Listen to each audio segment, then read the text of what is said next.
Hello everyone and welcome back to Let's Play The Legend of Zelda Majora's Mask. In the last part we started off the Snowhead Temple and got most of the way through it, and now it's time for us to go finish this place off. Be a little careful with rolling across this particular curve here. There are two of these in the dungeon. I really didn't talk about the first one last time. In fact, you can see down there on the bottom left of the screen.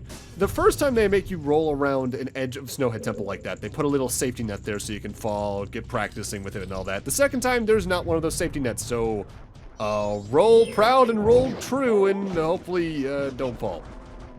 I have fallen there more times than I'd like to admit, which it's not like a long backtrack, it's maybe like 2 minutes, but hey, that 2 minutes is like most of an hour in this game, so be careful. Now, if you've paid attention to where stray fairies are placed thus far, you probably might have noticed where one might be in this particular room. There's one right in there that we need the Great Fairy's Mask to get easily. Whenever you free a stray fairy from a bubble or something like that, it does kind of just roam randomly, so it will probably eventually get down to your level if you don't have the Great Fairy's Mask for some reason, but if you have it, it just flies over to you. Technically, I think the Great Fairy's Mask is optional to get all the stray fairies. I can't really think of one otherwise that would be really hard to get. Because there's probably ways to jump over to platforms or to just wait for it to get into a place where you can nab it. In most of the cases, getting the Great Fairy's Mask just really streamlines it. Like, the hardest one to get otherwise is maybe probably the one we got last time. It's in the ceiling of the one room in this temple. This room's always been funny to me. How do you like two Tino Falls? And something I actually am doing here that I didn't do back in Woodfall is that the Deku Nuts are honestly pretty useful against Dino Falls for stunning them. The big problem is, as you can even see here with what's grayed out on the C item buttons, there are some items that are only usable by certain transformations. In particular, like, Deku Nuts can only really be used by the Deku form, which you don't want to use against Dino Falls anyway because of their Fire Breath attack. I think that's the limitation I don't like on items in this game, is that I wish there were some that were used by at least transformations relevant to their region. And I also just kind of wish some of them were usable by all transformations like the bow and arrow, but I get why. But yeah, you want to kill both those Dino Falls because 2 of the last 3 stray fairies are located within them. The last one we can actually get right now, but I don't get it for a minute because I always get it after this section coming up here for reasons, TM. Lowering the central platform allows us to get over to this staircase, which allows us to get up to the highest floor of the Snowhead Temple. But you might notice the boss key is, boss door's ahead of us. We don't have the boss key yet, but if you look at the chests left in the dungeon, you can probably make a good estimation of where it is. I think if you're very good at positioning yourself, you can just do a rolling jump over to that platform on the left, especially if you have a certain mask that speeds up your running speed we'll be getting down the line. But I prefer to use the Deku here for this, just for safety's sake. And now I'm hesitating because I'm realizing, oh wait, I can get the last stray fairy right now. And it's one that can be a little dangerous to get. In particular, it is a chest located in a little hidden crook in the wall, just like the one we got in the room where we had to shoot the 3 icicles down from the ceiling. And the best way to get it, the title just highlighted where it is right there, is to do a rolling jump with Link in that direction. Deku Link's not a bad idea for this either, because that allows you to at least, like, shoot up in a certain direction and maybe get up there. But otherwise, rolling is safest. And even then, the fastest way to get back up there is to turn back into Deku Link and willingly step into the lava. Because that'll void you out and send you back to the last door you entered. Which in this case, is back up here. Sometimes burning yourself alive is a good idea, contrary to what some people might say. Lawyer's note, don't actually do that. Alright, so now all we need to do is get the boss key, and then we'll more or less be done with the dungeon itself, and that's just a small pathway over here. And you know, I don't know why, but I smell a reused boss fight. Wizrobe is back for the 2nd time in his own dungeon. Get used to that, for reasons. This fight's actually a little easier in some regards, because since there's a higher platform that the Goron can't really easily jump up to, it's just easier to use the bow and arrow to snipe him from a distance. In that regard, though, because there are so many more platforms, it can be harder to hit him from a distance. Overall, though, not for nothing, Majora's Mask is probably my least favorite incarnation of the Wiz Robe enemy. If only because, for one thing, you're forced to see this cutscene every time you fight it. And for another, I just don't like the physical design of them as much. I think my favorite design for Wiz Robes, off the top of my head, is either the Wilds era stuff between Tears and Breath, or Wind Waker. Because I like the bird look. I think the bird looks pretty unique. And here's our boss key. And thankfully, the boss room is right over there, so it's just a jump down back to the top of the pillar and walking across from there. Now, the boss that's coming up can be a little hit or miss, though. Also, I should mention, something I forgot to mention last time. There are some very minor changes to this dungeon in the 3DS version. Namely, the second strafe area, the one that was beneath the platform that led to the room where we got the map. That one was moved over to the far side of that room with one of the Freezards. And additionally, I was actually wrong about something last time. The Freezard's breath can't freeze Goron Link in this game while you're rolling. However, they made it so it can do that in the 3DS version, so in that regard, that room's a little harder. Not that it's a big change, but oh well. And the only other big change from memory to this dungeon's in the boss fight, and then, even then, out of all the changes to boss fights in the 3DS version, this one definitely got the least changed.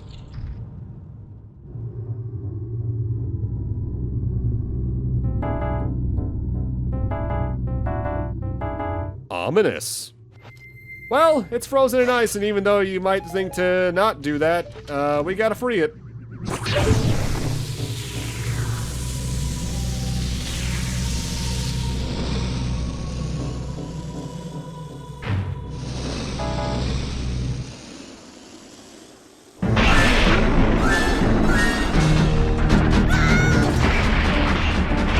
Boss for Snowhead Temple is Goht, who is a very big show-off of the rolling ability for the Goron. We gotta chase Goht down as it runs around the circular area. There are magic pots that respawn pretty frequently to refill your magic if you get low, and there are ramps around here to launch you into Goht. Rolling into Goht does damage, period, but if you roll into Goht while in mid-air, you stun them, which leaves them open on the ground for punching, which does more damage. However, therein lies the major change to this boss in the 3DS version. When you roll into him and you stun him, he's just open for attack here in the 3DS version, but a Majora's Mask eye spawns out of him in the 3DS version at that point, and that's where you need to attack for damage. The more damage you do, the more he sparks, and he gets a little more rampant in his attack pattern, because he actually does have some attacks. If he gets too far ahead of you, he'll stop, turn around, and try to shoot lightning at you. While he's running, he'll kick rocks up in the air, which can also cause stalactites to fall from the ceiling. And when those fall, they don't actually damage you, but they do stop your rolling speed. He can fire electric charges out of his horns that'll try to home in on you, which can be kind of annoying in certain instances. But the most annoying thing he can do outside of the rocks that can stop your path is he can fire bombs out of his ass, and that's not even me joking. They literally come out of a hatch on its butt in the 3DS version. And those can stop you in your tracks pretty nastily. This fight can drag on a little bit if you just get bad luck for stalactite placement, rocks like that, and all that jazz, but on just the first main boss fight, it's arguably my favorite boss in the game. If only because it does a really good job of using the character abilities without having to rely a lot on the dungeon item. In fact, that's one thing I like a lot about Majora's Mask. It doesn't rely on the dungeon items a lot for boss fights, usually.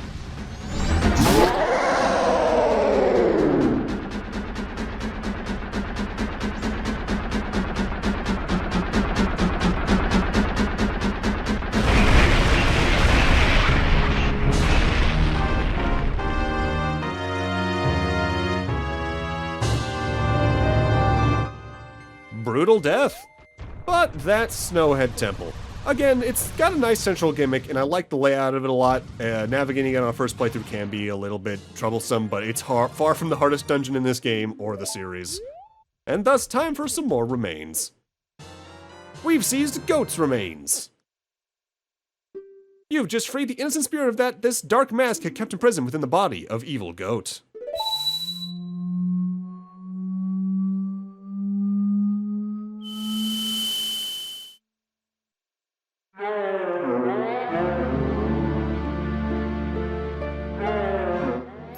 What exactly are all of you?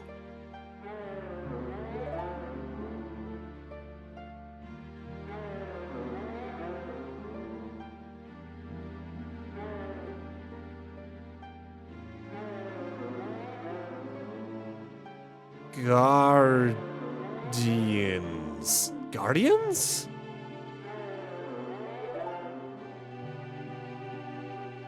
So you're protective gods. That's why you're in the temples, but why are the protective gods? No, wait, are you listening to me? Hey, wait!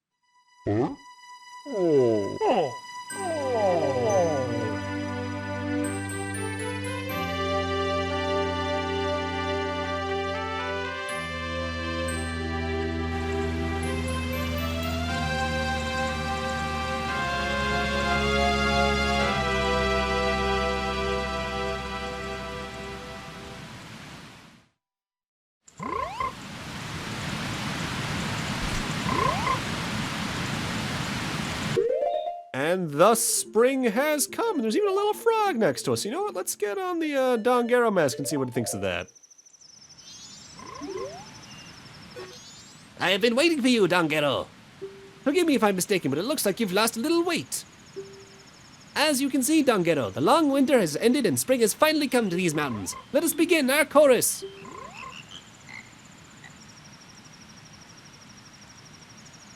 Unfortunately, it seems that all of our members are gathered. Perhaps it is because winter was too long. They must not have realized that spring has come to the mountains. And when the great Dongero has come to us too. What a pity. Where in the world could the other members be, and what could they be doing? This is a long-term side quest that, due to reasons you genuinely cannot get done on the 3-day cycle, you get this dungeon done unless you go through a completely different, less efficient order of doing side quests.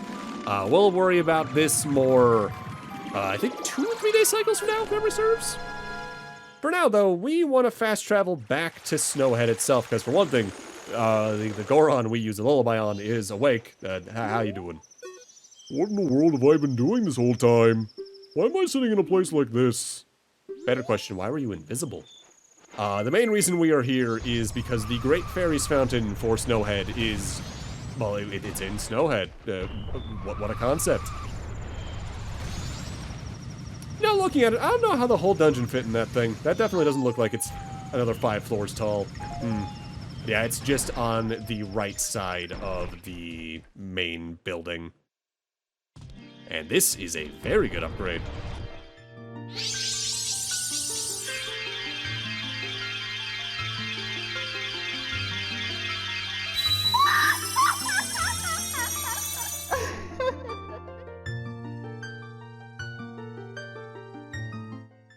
Oh, wise young one, I'm the Great Fairy of Wisdom. Thank you for returning my broken and shattered body to normal. As thanks, I shall enhance your magic power.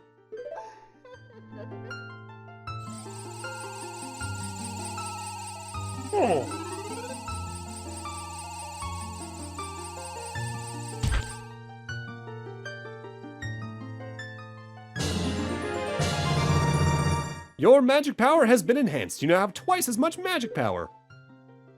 Come see me whenever you are overcome by weariness. As I've mentioned back at Woodfall, if you're playing the 3DS version and you're playing along, you already have this.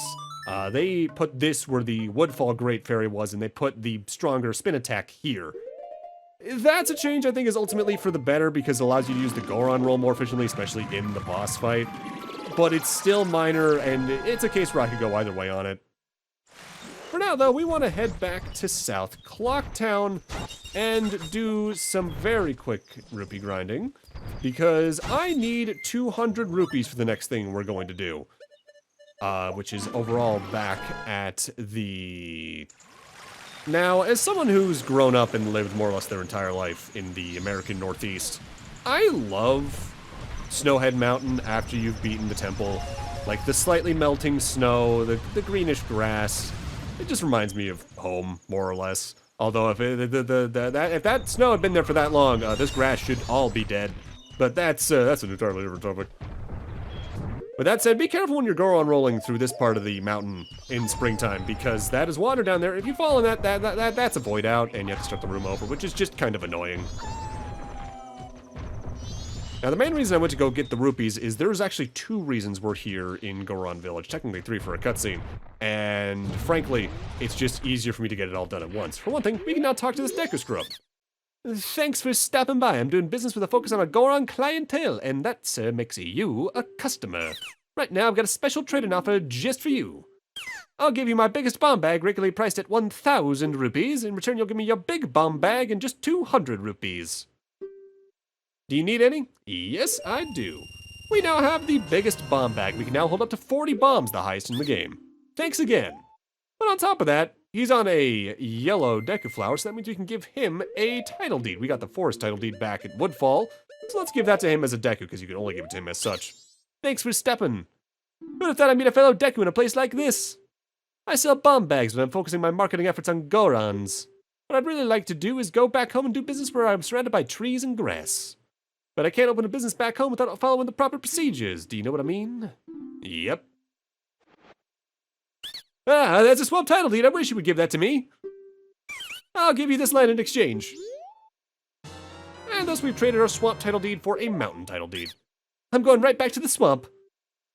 And thus, like the one back in Clocktown and the one in Southern Swamp, this now allows us to get a piece of heart. Kinda wish we didn't have to watch the cutscene of them flying away every time, but oh well. With that done and over with, though, our next destination, and this one's entirely optional, you don't even have to do this for any items, I'm just doing this to show it off, is to head into the Goron Shrine, because there's a cutscene there if you finish the temple. Just to kind of like close out the overall narrative of the Snowhead area. Technically, you could have also done this back at Southern Swamp with the Deku Palace to learn a little more about the princess and the king. In particular, that she, I think, had a thing for the butler's son, but oh well. Oh, Darmani, I've been waiting patiently for you. I've been waiting for your arrival since I heard the news. I had heard that you, the one who I once thought to be dead, had sealed off the blizzard that was blowing in from Snowhead. Thanks to you, spring has come to Goron Village. Everyone's pleased. Well, the greatest Goron hero of all, that's... Darmani! The immortal Goron who's not dead even if he has died, that's... Darmani! The star whom we wish upon, that's... Darmani! Darmani, greatest of Gorons! Greatest of Gorons! Darmani's the greatest in the world! Greatest in the world! My son got better immediately. He went to see the Goron races to celebrate spring. This time I, the protector of this tribe for so many years, choose to yield the seat of a tribal patriarch to a younger one. The Goron who makes calm decisions yet boasts courageous determination and can take care of all shall be the patriarch. The chosen one, Darmani, is you. There could be no other. What do you think? If it's you, everyone would happily accept you as the patriarch. What? You need not answer so quickly. Go, enter the Goron race. Think it over slowly. I'm awaiting a thoughtful response. I didn't want to talk to you again. So, now we can access the Goron race minigame, but not quite, because if you go over there, you'll find there's a giant rock in the way. And the Elder Son's just like, I don't know how to get past this. In particular, that's over in the area with the now melted water in the lakes, where we found the frozen Elder, actually. But now that it's spring, the ice over this door has also been melted, and that might allow us to find something to just get past that particular rock. It's the other big Goron. I'm the Goron who sells the powder cake, the most famous product of the Gorons. Want a powder cake? Powder cake is filled with powerful blasts and are very dangerous. Until I've tested you to see if you can use them properly, I can let you use any of your own. Will you give it a try? Sure. if you could destroy the boulder that blocks the entrance to the Goron racetrack near here, using the powder keg I'm about to give you, then I'll approve you to carry them. So this is the powder keg. This is different. When the powder keg begins ticking faster, it means it's about to explode. Try to blow up the boulder blocking the Goron racetrack entrance without the powder keg exploding on the way. There's a sign near the racetrack, so keep an eye out for it. When you're finished, come see me. Powder kegs are essentially a type of bomb that you can only carry one of that only the Goron can lift. With that said, they can be used to destroy extraordinarily large and otherwise indestructible rocks and blockades. With that said, they do have a pretty long fuse that actively does shorten as you go, showcasing how long until you have until it explodes. I think it takes about 2 minutes for it to count down all the way, maybe even 2.5 to 3. But by and large, if you bring one out when we can eventually carry them ourselves, you don't even need to wait that long, because when you place one down, you can blow it up yourself by shooting it with an arrow.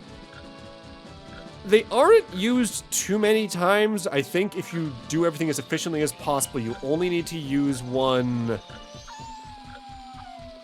maybe 4 times counting this. But all the same, you're probably, having one around is never a bad idea, because I think they also, if you do for some reason want to use one as a weapon, I think they do some decent damage. Think is a keyword, because I think I've only maybe used one against an enemy maybe once, but it's there. It's just kind of unwieldy. In some regards, you can look at it as the equivalent to like the golden gauntlets, I suppose.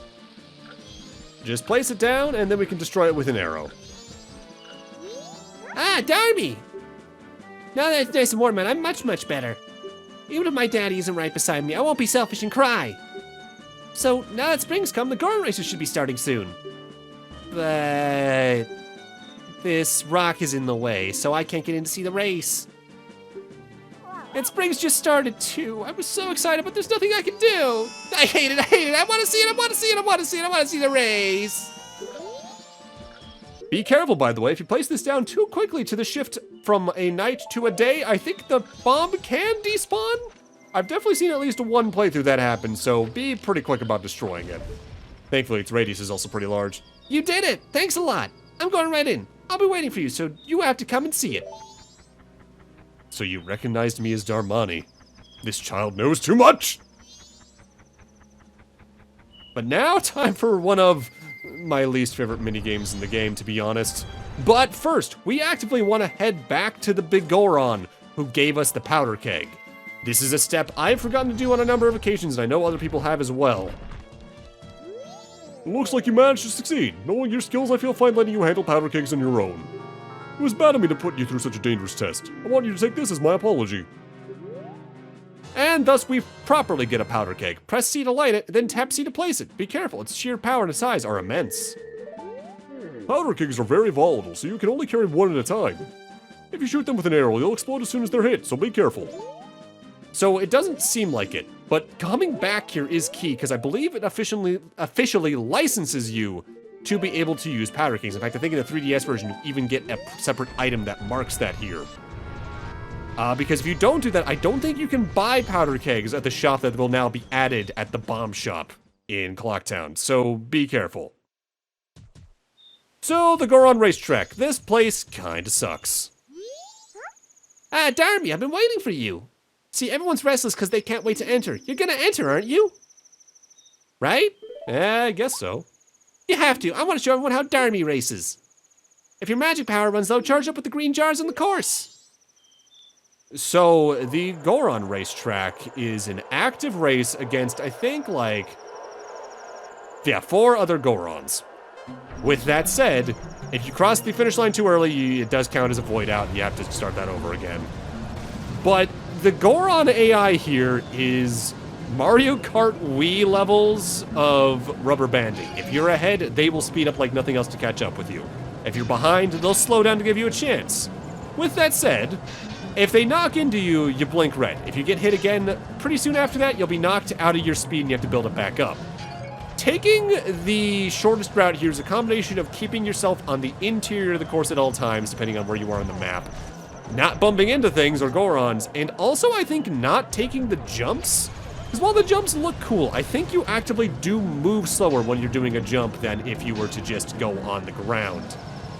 This can be rough. I have done so many takes of this over the years, and I've had several occasions where I just lose at the last second because a Goron was just slightly faster than me.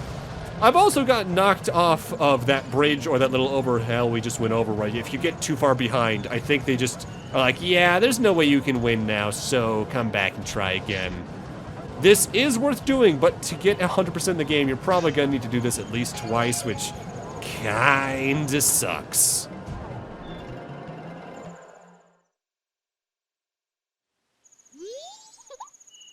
That was great. I knew you were the fastest Goron, Darmy. I was sure you'd get first place. This is from Daddy. It's the prize. And we've got a bottle of gold dust. This is the finest quality available. I want to be just like you. Quick. That is notably not just gold dust, it is also our second bottle. Third if you're playing the 3DS version due to the one they moved over to Woodfall Swamp we've already gotten if you're playing along. But with that, I'm gonna need to end this off here. Thank you guys for watching, and in part 11, we're gonna talk about what we can use the gold dust for right now, before tackling some side quests and exploring a little more around the land of Termina now that Snowhead's been cleared. See you guys then.